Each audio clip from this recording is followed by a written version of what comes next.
신약 성경을 펼쳐보면 하고 좀 궁금해지는 부분이 하나 있어요. 예수님 이야기가 하나가 아니라는 거죠. 마태, 마가, 누가, 요한 무려 4가지 버전이나 있거든요. 바로 이 지점, 이게 오늘의 핵심 질문입니다. 아니, 왜 한 사람 이야기가 4개나 필요한 걸까요? 이거 혹시 서로 말이 다른 거 아닌가? 이런 생각도 들잖아요. 자, 오늘 저랑 같이 이 궁금증을 한번 시원하게 파헤쳐보겠습니다. 이걸 이해하는 아주 기가 막힌 방법이 있어요. 뭐냐면 4명의 화가가 한 사람의 초상화를 그린다고 생각해보는 거예요.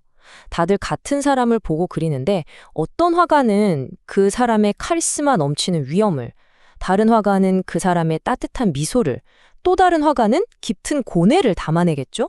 그럼 이 그림들이 다 틀린 걸까요? 아니죠. 오히려 이 4개가 다 합쳐져야만 이 사람이 바로 이런 사람이구나 하고 입체적으로 알 수 있게 되는 거죠. 복음서가 바로 그런 겁니다. 자, 그럼 이 4개의 독특한 시선, 이걸 가장 확실하게 느낄 수 있는 방법이 뭘까요? 바로 내 복음서에 공통으로 등장하는 딱 하나의 사건을 비교해 보는 겁니다. 그게 뭐냐? 바로 예수님이 첫 제자들을 부르시는 장면이에요. 똑같은 사건을 4명의 저자가 어떻게 다르게 보고 또 다르게 기록했는지를 따라가다 보면요. 와, 각 복음서가 진짜 하고 싶었던 말이 이거였구나 하고 무릎을 탁 치게 될 겁니다. 자, 그럼 한번 시작해 볼까요? 자, 첫 번째 바가는 마가입니다. 마가복음 하면 딱 떠오르는 단어가 있어요. 바로 속도, 그리고 행동. 진짜 템포가 엄청 빠르고 박진감이 넘쳐요. 제자들을 부르는 장면에서도 이 특징이 아주 그냥 확 드러납니다.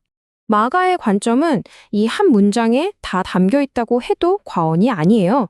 예수님이 나를 따라오라 하시자마자 제자들이 곧 그물을 버려두고 따르거든요. 다른 것도 아니고 바로 이 곧이라는 단어. 이게 진짜 핵심입니다. 1초의 망설임도 어떤 고민도 느껴지지가 않죠. 보세요. 마가의 초점은 바로 이겁니다. 결단적 행동. 마가한테 제자가 된다는 건 뭐냐? 주저없이 즉각적으로 반응하는 거예요. 왜 따라야 하는지, 그 이유를 막 설명해주고 설득하고 이런 과정이 없어요. 그냥 그들의 생계수단인 그물, 재산인 배, 심지어 가족까지 다 버리고 따랐다는 그 사건 자체가 중요한 거죠. 마가가 보여주는 제자도는 바로 이런 겁니다. 머뭇거림 없는 순종. 아주 강렬하죠? 자, 그럼 이제 2번째 초상화 마태복음으로 넘어가 보죠. 근데 마태가 그리는 그림은 얼핏 보면 마가랑 되게 비슷해요. 그런데 마태는 여기에 결정적인 배경 하나를 추가합니다. 그리고 바로 그 배경 때문에 이야기의 의미가 완전히 달라져요.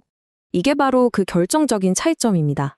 마태는요, 이 제자들을 부르는 사건, 바로 앞뒤에다가 예수님의 핵심 메시지, 바로 천국이 가까이 왔다는 선포를 딱 배치해 놓습니다.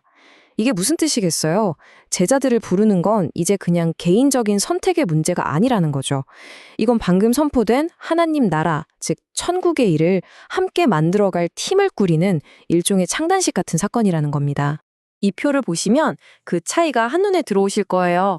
마가가 개인의 급진적인 결단에 집중했다면 마태는 그 결단이 어디를 향하는지 그 목적에 집중하는 거죠. 바로 천국 복음을 위한 공동체.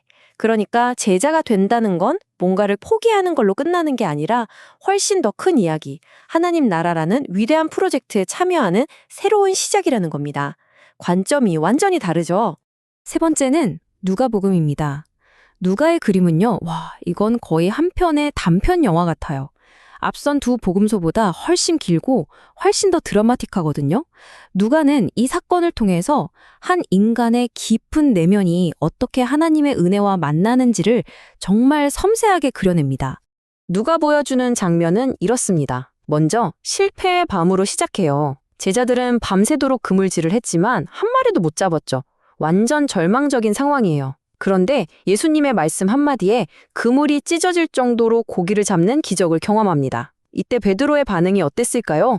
와, 대박! 이게 아니라 압도적인 기적 앞에서 자신의 초라함을 깨닫게 되죠. 그리고 마지막, 예수님은 그런 베드로를 책망하는 게 아니라 오히려 두려워하지 말라고 위로해 주십니다. 바로 이 고백. 주여 나를 떠나소서. 나는 죄인이로소이다. 이게 누가복음의 심장입니다. 베드로는 엄청난 성공 앞에서 자기가 잘나서 그런 게 아니라는 걸, 오히려 거룩하신 분 앞에서 자기가 얼마나 부족한 죄인인지를 처절하게 깨달은 거죠. 누가에게 제자가 된다는 건요, 내 능력이나 자격으로 되는 게 아니에요. 바로 이렇게 나의 실패와 한계를 압도하는 하나님의 은혜를 깊이 경험하는 그 자리에서 시작된다는 걸 보여주는 겁니다. 자, 드디어 마지막 네 번째 초상화, 요한복음입니다. 요한의 이야기는 이건 완전히 결이 달라요. 우리가 지금까지 봤던 마가, 마태, 누가, 이 세 복음서랑은 구조 자체가 다릅니다. 갈릴리 해변에서 나를 따르라 하는 그런 극적인 장면이 아니에요. 요한복음에서 제자 공동체는 어떻게 시작됐냐면요, 마치 도미노처럼 혹은 잔잔한 호수에 돌을 던졌을 때 물결이 퍼져나가는 것처럼 시작돼요. 보세요. 세례 요한이 자기 제자들에게 예수를 소개해주고요. 그 제자 중 한 명인 안드레가 예수를 따라가서 시간을 보내요. 그리고는 너무 좋아서 자기 형 시몬, 즉 베드로에게 달려가서 우리가 메시아를 만났다고 외치죠. 또 예수님이 빌립을 부르시니까 빌립은 친구 나다나엘을 찾아가서 초대하고요. 이런 식으로 사람과 사람 사이에 개인적인 증언과 초대를 통해서 제자들이 모여드는 겁니다. 예수님이 처음 건네시는 말씀도 완전히 달라요. 나를 따르라는 명령이 아니었죠? 무엇을 구하느냐라고 먼저 물어보시고 와서 보라고 부드럽게 초대하십니다. 이게 뭘 보여주겠어요? 요한에게 제자가 된다는 건 일방적인 명령에 복종하는 게 아니라 먼저 인격적으로 만나고 대화하고 함께 시간을 보내면서 서로를 알아가는 관계의 과정이라는 거죠.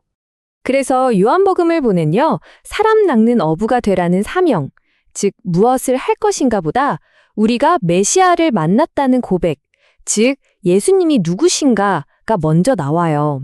어떤 인물을 수용하는 것보다 먼저 그분을 인격적으로 만나고 그분이 누구신지 고백하는 것에서부터 모든 게 시작된다. 이게 요한이 우리에게 주는 깊은 통찰입니다. 자, 이렇게 우리는 4명의 화가가 그린 각기 다른 초상화를 모두 감상해봤습니다. 마가의 뜨거운 결단, 마태의 분명한 사명, 누가의 깊은 은혜, 그리고 요한의 인격적인 만남까지 이제 흩어져 있던 이 조각들을 모아서 하나의 커다란 그림으로 완성해 볼 시간입니다. 이 표가 오늘 우리가 나눈 이야기의 핵심 정리판이라고 할 수 있겠네요. 네, 복음서는 제자가 된다는 것에 대해 저마다 다른, 하지만 모두가 다 꼭 필요한 측면들을 보여주고 있어요.